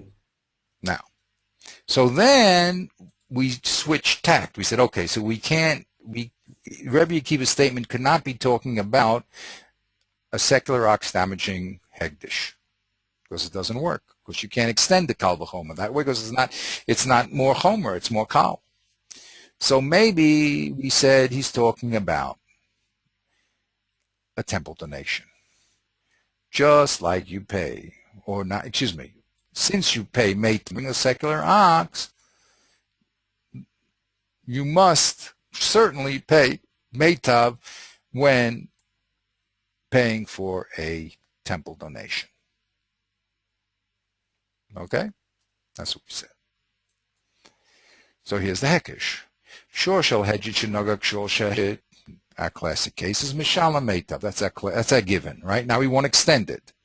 And we want to say, ish hedget shenoda mana lebedeka bayish is yoter chamor meshor shel hedget shenogak shor shel hedget. The case of a secular person donating money to hegdish is more stringent than the case of a shore damaging another shore. So now we don't have to worry about shor shel re'ehu, right? Because we're not talking about shor shel re'ehu, we're talking about a loan. And we're trying to extend the money issue that we find. And remember the payback issue, as we said. It's only what you pay with. We're not talking about specifics of how it happened. We're just saying that just like you owe money for damages, not just like, if you owe money for damages to a secular animal and have to pay the best, so if you owe money to the temple, all the more so you have to pay with the meitav. Okay? That's our kal v'chomer. So now we destroy this kal v'chomer by denying the second premise. Again, by showing that hegdish is not indeed more, but it's more mekel. How do we do it? How do we do it? Because we say, look, even if I grant you that damages is just a loan, right? But I can't, and you want to extend, you want to make an analogy between the loan, a debt that you owe to the secular world, to a debt that you owe to the temple, right? I'll show you that you can't make that analogy. Why? Because the debt that you owe to Hegdish is less than, excuse me, I didn't say it good. Again, say it again. Let's say that Hegdish is a simple loan, okay? And therefore you want to go from owing money for damage to a loan. Well, it so turns out that the case of loan, you only pay baininess and you don't pay idis. So even if you want to make even if you want to change the definition of the case of giving $100 to the temple as a simple loan, you will not get the din of meitav, because the law is that meitav pays, that the loan pays in baininess. And again, that's the general position, that a simple loan pays in baininess. Okay, so I've destroyed this premise, because your premise was that we can go from the case of damages, which is just a case of a debtor, to the case of a normal loan. But the case of a normal loan doesn't pay from the best. We know that as a general rule. Okay, so that's how we tried to destroy this premise again and say that a loan, you can't say Rabbi Akiva was talking about $100 that he owes the Bedek Abayis and say it's just a simple loan, and therefore you extend the din to that loan, because the law is loans only pay from Bain, and it's not it is. So then we try to deny this premise, okay, that lays by baininess, with the supposition that maybe Rabbi Akiva argues with that fact. You're right. The general opinion, the majority opinion, is that loans only come baininess, but maybe Rabbi Akiva argues with that fact.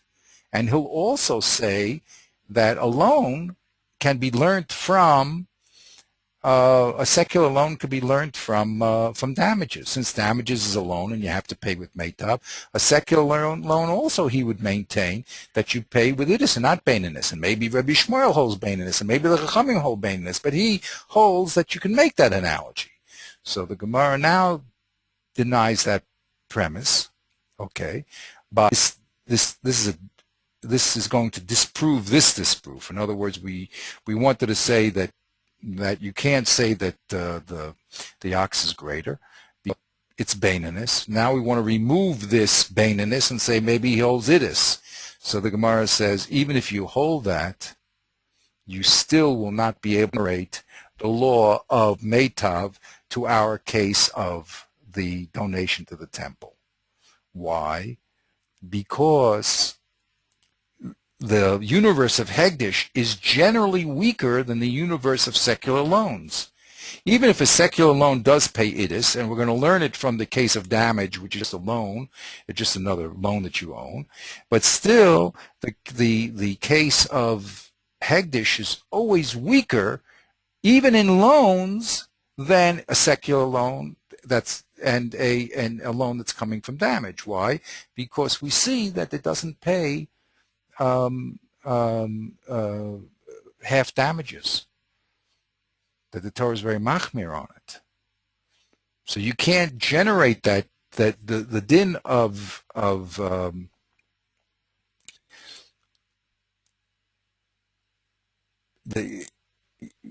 excuse me, I just did it. Yeah, because you got to say that we see that in general Hegdish is very weak. So you can't go from Nezikin to loans. Secular loans you can go. They're both just loans. But you can't go from Nezikin to the Beis HaMikdash, even if it is a loan, because the Beis HaMikdash is always in a worse position, because it doesn't even pay when a secular person hits a property of the Beis HaMikdash. It's always in a weaker position. So you can't derive the din of even loans, even if a secular loan is learned from the case of damages, but you can't learn the temple damage, the temple loan, the temple loan, because the Beis HaMikdash is always in a weaker position, not a stronger position. So we denied this premise here. Okay, we accepted the premise even of idis, and we went back and we said even if we accept that normally the secular loans could be loan damages, but temple loans cannot be, or temple, which is really just a donation, just a loan, can't be, because in general the temple is in a weaker position. Okay. So now what we had to do, so we were stuck because we couldn't explain Rebbe Akiva's talking about damage to a temple animal or damage to, or a loan. So what are we going to do? So we went back, and what we did is we denied we removed this objection here, okay, which said that he holds Re'ehu.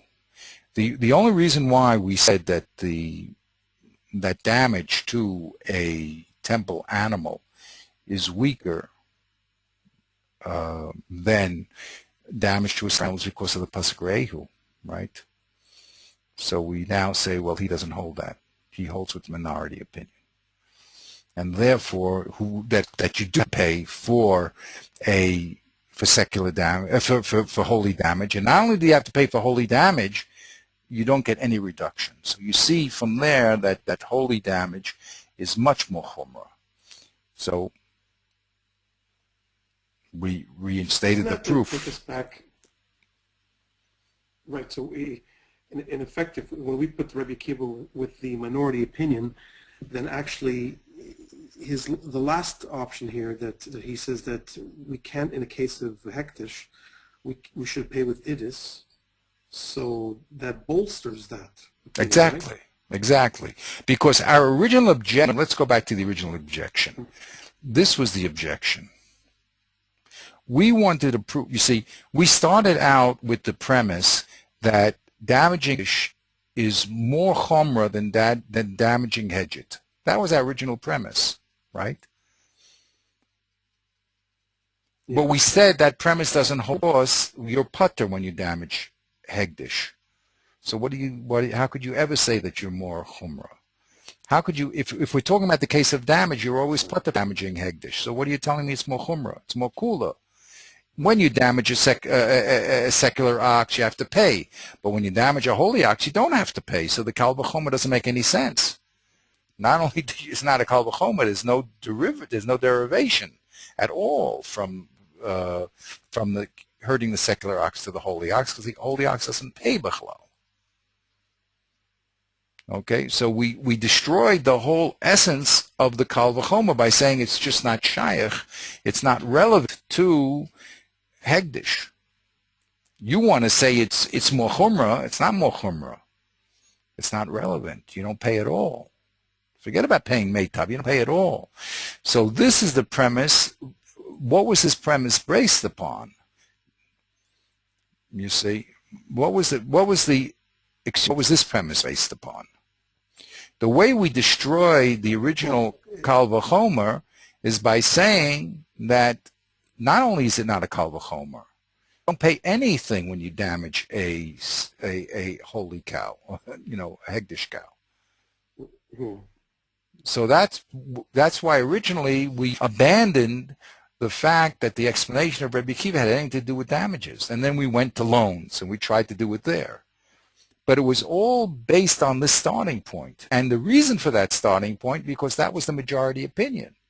And we would always want to start that way. I said we always start with the simplest view. And the simplest view is Rebbe keeps holding like the majority opinion.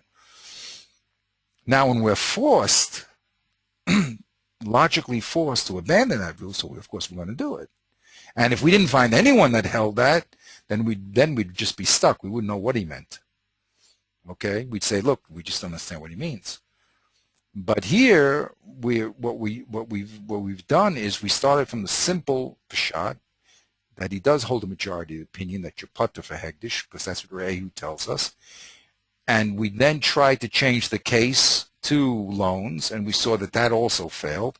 So we were forced to come back and change this premise by he holds the minority opinion, which is, as you say, coherent. It's just not as comfortable as we would have liked, and that's really what the whole process is doing. The process is telling you the emes, even though it may be uncomfortable. Okay, so to speak. The truth is not always comfortable, you know. So it seems to be a kind of what's the word I'm looking for? The side. It's not the side issue, but when we get derailed, it seems to be like we get derailed into this issue of loans. And then we say, okay, well, that was a bad derailment. Let's go back and re-examine. When we re-examine the second premise here, that shor shel hedyot shenakar shor shel hekdesh yoter chamur, right? So when we go back, we say, actually, no, Rabbi Akiva holds with the minority opinion, and we really do hold with that premise, right? So, yes, you mean the end of the day? Yes, but the reason why we had to go to side at the end of the day. At the end of the day, he's going to hold that. That's the end of the day. That's right. And again, and now once we go further throughout all of the Mishnayos and all of Shabbos, our opinion now. Okay, it's like that's in the balance sheet. Now we've got to that place where now that has to plug in everywhere else. If it doesn't, we're in trouble, and the Gemara will tell us we're in trouble, or the Rishonim will tell us we're in trouble. You know what I mean? But it's not like we just came to a conclusion and now, oh, fine, let's go to another piece of Gemara. This will be held as a conclusion, and now it has to be his opinion and be consistent throughout every other thing that we learn. Right. Now the other point, the other point. Just wanted to we went here because we didn't want to go here. By going here, we saved him being a minority opinion. We don't want to do that because normally the base presumption is with the majority. When this failed, we had no other choice to say that he held the majority opinion. Okay, yeah. What would you want to say? But what is interesting that even though as you say it fails, that's what I'm calling the derailment, right? Mm-hmm. And it fails as an argument. It fails as another option. It's the option that we didn't that in other words that we didn't find a coherent position for Rabbi Akiva when we went down that route. However, after we go back and we say, okay, he holds with a minority opinion, we can then go back to this derailment and say, you know what? Actually, when he says Bal Chov Nami Be'idis, it actually works. How does it work? It doesn't work. Well, because he was basing it on saying that Hektish is a unique dimension to it. One second. Oh, very good. Excellent. Oh, you said, now I understand what you're saying. Excellent. So it's nice because it's not, after all, retroactively, it's not a derailment at all. I mean, it's only a derailment because it doesn't.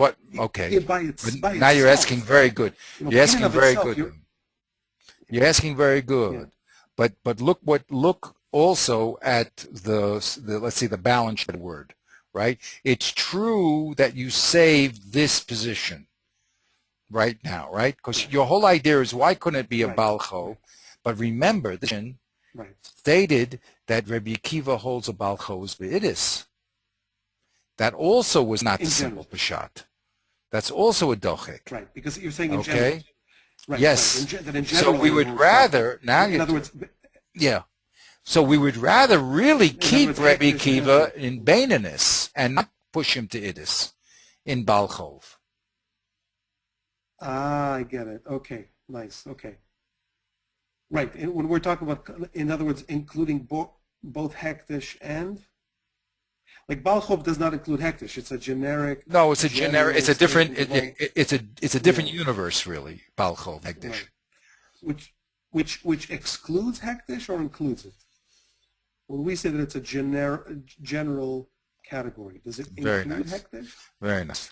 We're talking now. There's a you have to spell these things out. There's common ground between both, right? Yeah. And there's differences between both. And that's exactly what we're investigating. There is a common ground between both because in both cases you owe money, okay? But we want to know when it comes to this din, is it the common ground that we can move the din over to, or is it the differences that will prevent us from moving the din over to? In other words, In other words, that's the whole diyun here. The whole diyun, when we get down into the guts of the matter, is how comparable is the case of donations to the normal case of secular loans, or secular debts, put it that way, or secular damage. We have three universes here: secular damage, secular loans, and holy donations. Okay, they all involve debts. So in that circle, they're all the same, but there's significant differences here. So we want to know if those significant differences are going to destroy the movement of the halacha from one place to the next. Am I being clear? Yeah. So really, I mean, that's really the diyun over here. So really, Rebbe Akiva says it's a kal v'chomer to hegdish, right? Now, the beginning position was that he's talking about damaging, because that was the no-say. The no-say was damaging of secular things, and he wanted to extend it to damaging of temple things, right? That was the no-say. Yeah. Right. The only thing that stopped us there was this problem that the majority opinion holds that you don't pay at all for hegdish things. So that was a block, right? That stopped us, Yeah. because the majority opinion is that Rehu means you don't pay for damaging hegdish at all. So then we moved the universe over to loans, and we're going to learn hegdish. We're going to learn loans from that, by the way. But the reason why that failed is because the fact is that the majority opinion does not learn loans from damages. In other words, those two circles, although they're similar, they're both debts, but there's a significant difference between the two. And the majority of people don't do that. And the majority says that significant difference, as we mentioned, one is, a loan is something that was done willfully, so and maybe you don't have to, and the Nezikin was done forcefully, so maybe when it comes to forceful, taking up property, so then you have to pay meta, but in a secular loan, no. Anyway, we didn't get involved in the depth of that, but basically the majority opinion when it comes to loans is you pay for maintenance. Okay, so even if it is a loan, the temple loan, it's only going to pay for maintenance. That was the objection that we raised.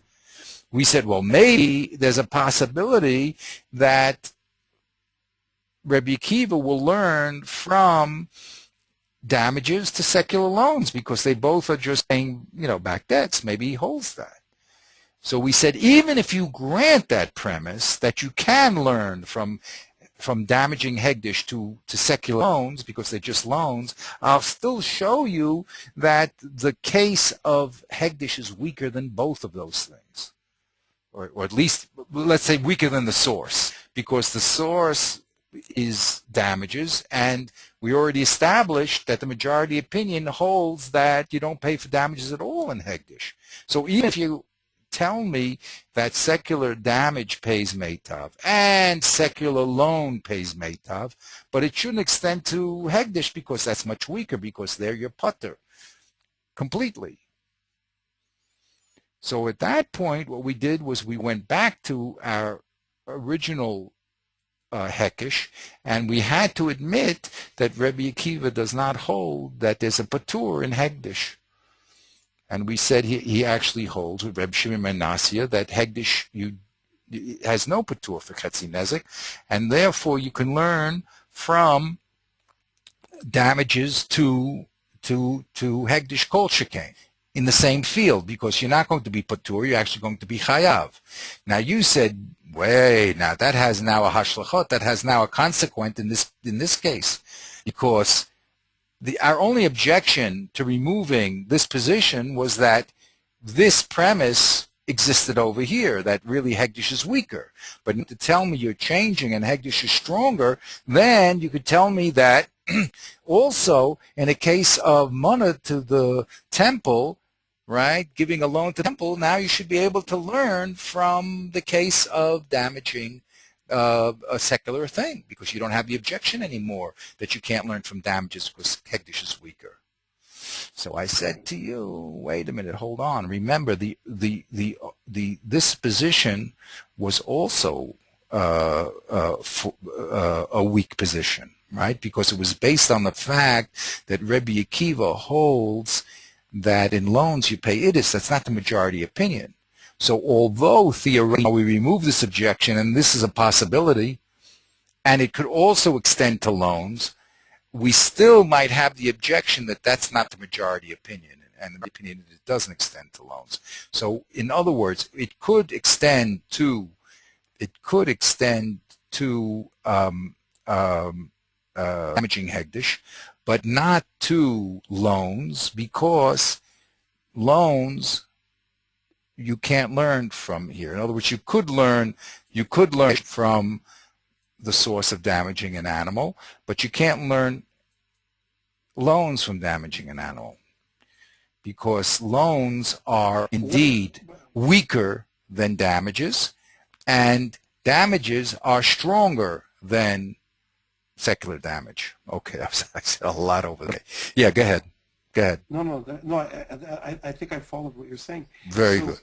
But basically, I hope I did. But so the question is, Rabbi Akiva's, specifically his shita on Bal Chov, as far as we know, could fall either with a majority or with his own minority. In other words, we could align it with the minority opinion that he holds when it comes to Hekdesh, and say that yes, he also holds Bal Chov Nami Be'idis because he has that opinion of Hekdesh. Or we could say, look, it's a different issue altogether, and actually, and he really holds with the majority. Exactly. Now it would be more comfortable, by the way. I said more comfortable. Yeah. You always want to do what's easiest, in the sense with the less dochik. It's always more comfortable to have him holding with the majority opinion. As long as there's no contradiction between this opinion and this opinion. You see, these two issues don't conflict. That's what I'm trying to say. The fact that he's holding the opinion when it comes to here does not impact on this. Yeah.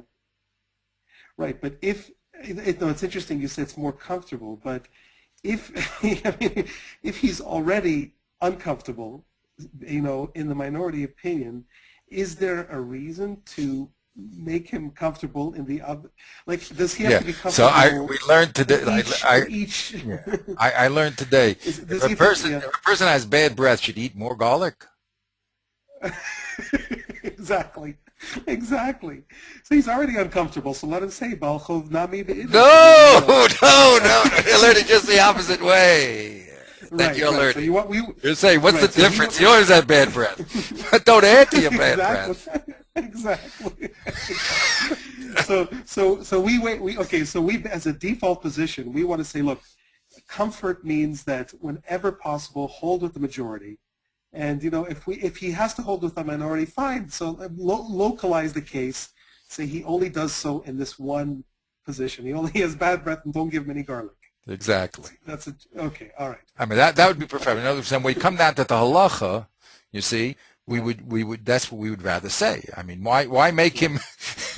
Why add injury to insult? Okay, we already had him put him in, unless these two issues are indeed related. If you can prove that they're related, so then that this has impact here. Okay, that's another story. But it seems or not so. I mean, it seems you can So why? And remember, we were only forced here. This is very uncomfortable. So. Right. So, right. That's it's only a reconstruction. It's only a hypothetical reconstruction of his opinion anyway. So we're forced. We don't have to go that route. Exactly. We don't have to reconstruct his opinion that way. Exactly. So why do it?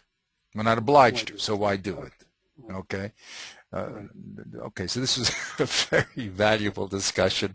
Okay. So so this is what's going on. I mean, this is what's always going on. You have the question of how are things similar or not similar, and then what's your proofs, you see? Okay, and that's what's happening all over again. Now we're going to go to the next level, Bezrat Hashem, the next piece, and you can, I said, read the art scroll, read. Whatever you like, it doesn't really matter. Because we're just again observant Jews, so whatever whatever it's saying, so one understand it. So the next piece now the next exciting piece now will be now to talk about the intersection between money,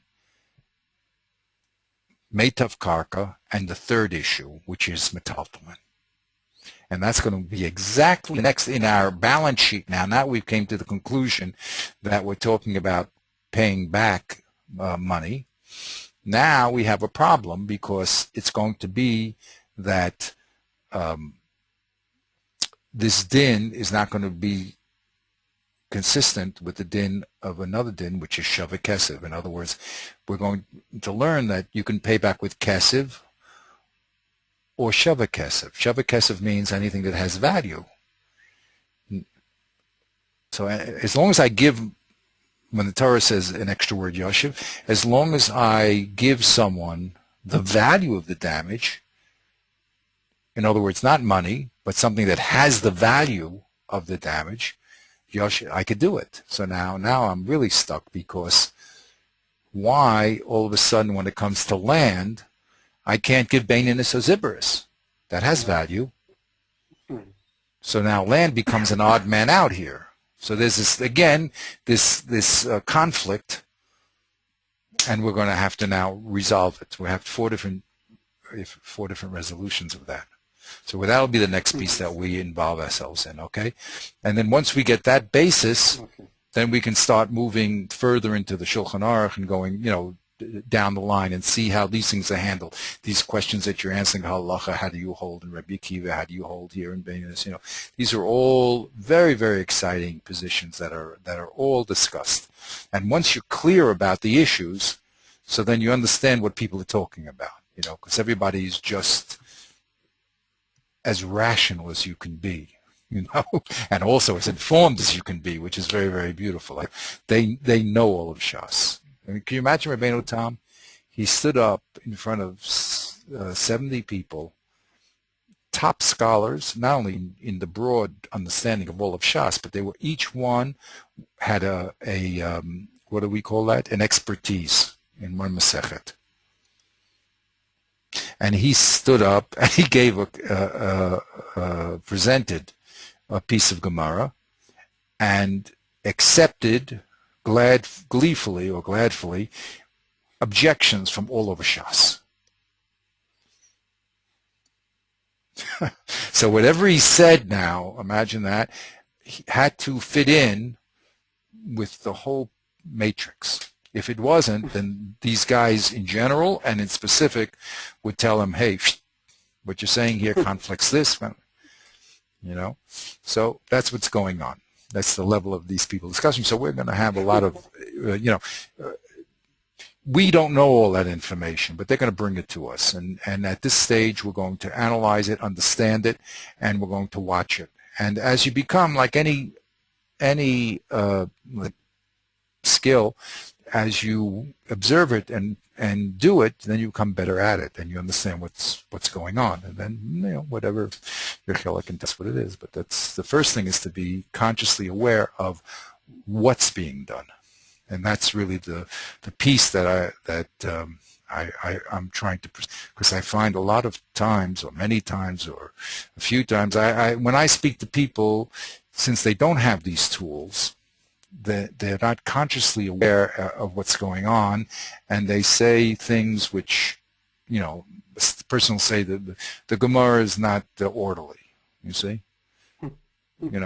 and that's because they were never presented properly with the material. They were just presented with a lot of material that was conflicting, and they didn't understand the beginning, the middle, or the end. So it just looks like a wild storm of ideas that are unrelated, So one of the things that I do it for myself, but I do it also because I feel it's a Kiddush Hashem, that you have to see the very, very scientific structure that's embedded in our Torah, and how every move is a rational move. There's no one here that's a dreamer, and there's no one here that's, everyone is involved in the internal system and the matrix and how it works, and they're all putting all the cards on the table. There's nothing on the. Everyone's explaining to you exactly why they're coming to their conclusions.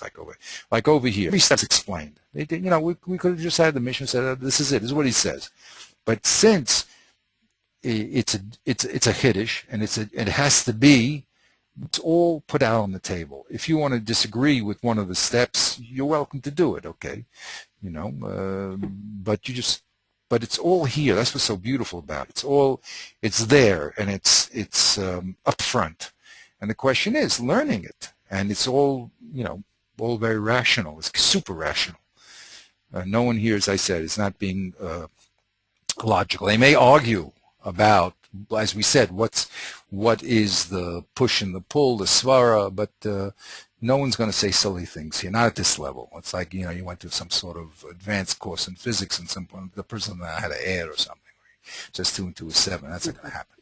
Okay. Anyway, so we'll stop here, and then Bezras Hashem, the next session, we'll go forward into this conflict between Esav and Yoshiv. Okay.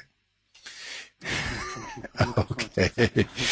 Okay. Have a great. These are the highlights of my week here. You should know. That probably won't be too much, I think, because of the place you're in. But why?